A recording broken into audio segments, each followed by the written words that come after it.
Hey everybody, doing a video that my dad requested. Wanted to know basic tools and their uses, so just going to do a quick video here. I hope everybody gets a little something out of the video, but this one's for my dad. He's getting into tying, I think, wanting to get into maybe building some popping bugs. So we're just going to go through some basic tools. And kind of what their uses are. Uh, so first, obviously, is going to be, let me move this camera around a little bit here. First, obviously, is going to be a vise. This is a Renzetti. This is what's called a rotary vise. So basically, as you turn this, the hook shank stays in the same position instead of going up and down. It keeps it so you can just turn the vise instead of wrapping materials around the hook. I just got this vise. I've not used a rotary a lot, but I've been wanting one for a while. If you notice in some of my older videos or other videos, I was using a standard vise. It was a Dynaking. Great vise. I used that type of vise for years. And I started off with a D.H. Thompson A vise. It came in a kit like most people, and I tied on that vise for probably close to 20 years, 15 years at least, till I literally wore the collet out where the vise head came in, and then I bought the Dynaking. So don't need to spend a lot of money on a vise if you don't want to. You do want to get one that's made out of good materials. Um, and you can find decent used vices on eBay. I would say probably anything less than $75 is probably not going to be a very good quality vise. It's not going to hold a hook very well. So just a little bit on vices there. Next thing that's probably one of the more important tools is a bobbin. This is a thread bobbin. I just got this one. This one's from Stoneflow, which is out of Italy. I'm not real impressed with it. It's heavier. It seems like it's fairly well made, but it just doesn't seem like it was very well put together. Probably my favorite vise is this vise. This is a Tiemco. It has a ceramic tube instead of ceramic fittings.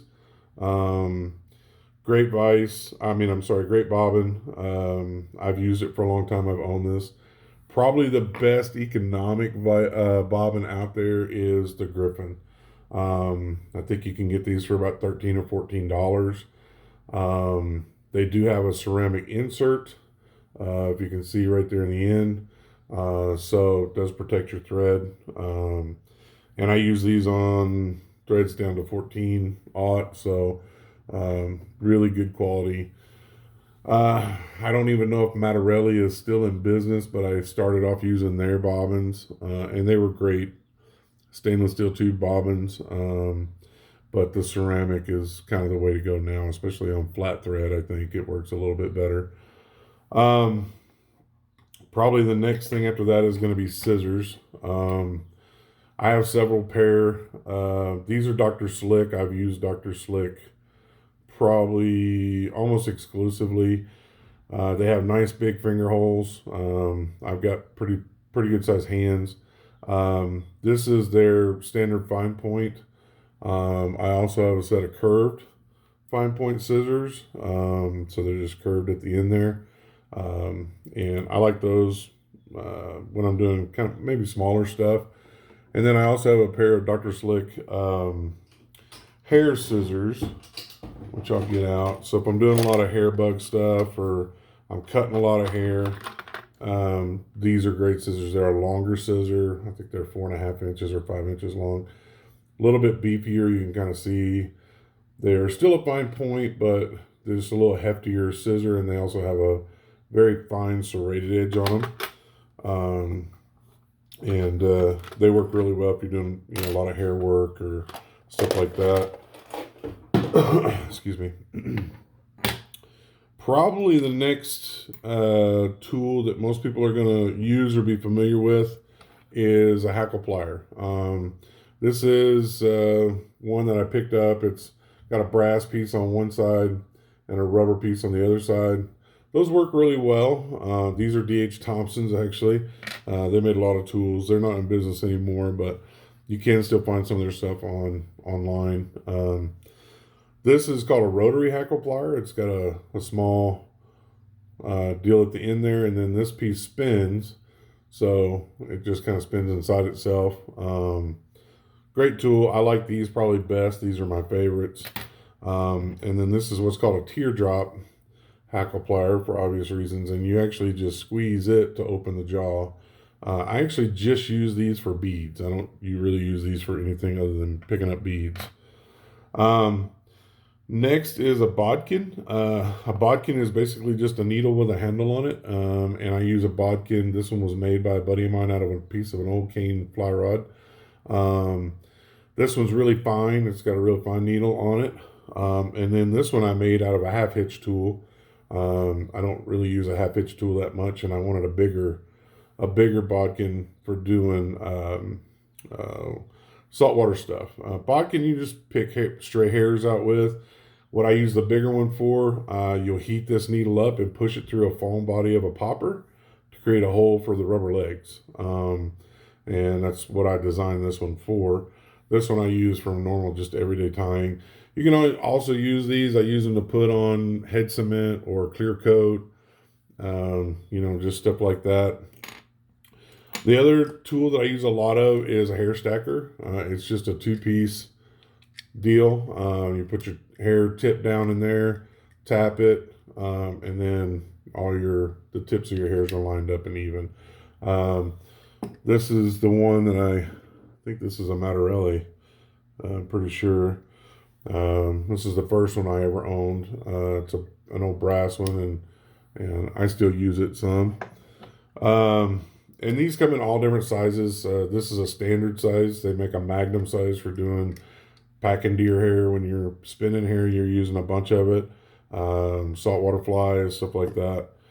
The other thing, these are called threaders, and these are actual bobbin threaders. So just like a needle threader for seamstress or people who are doing sewing, this runs down the tube. You put the line through and pull it through, and that threads your bobbin.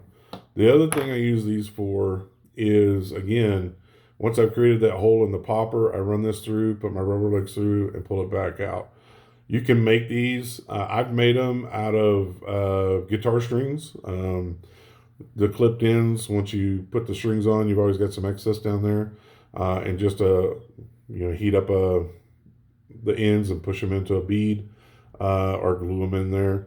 Or into a wooden handle. It doesn't really matter. I've got two. This is a finer one here, and this one came with one of my bobbins. But those I use a lot. And then the last thing that I probably use a lot of every time I tie is my whip finisher.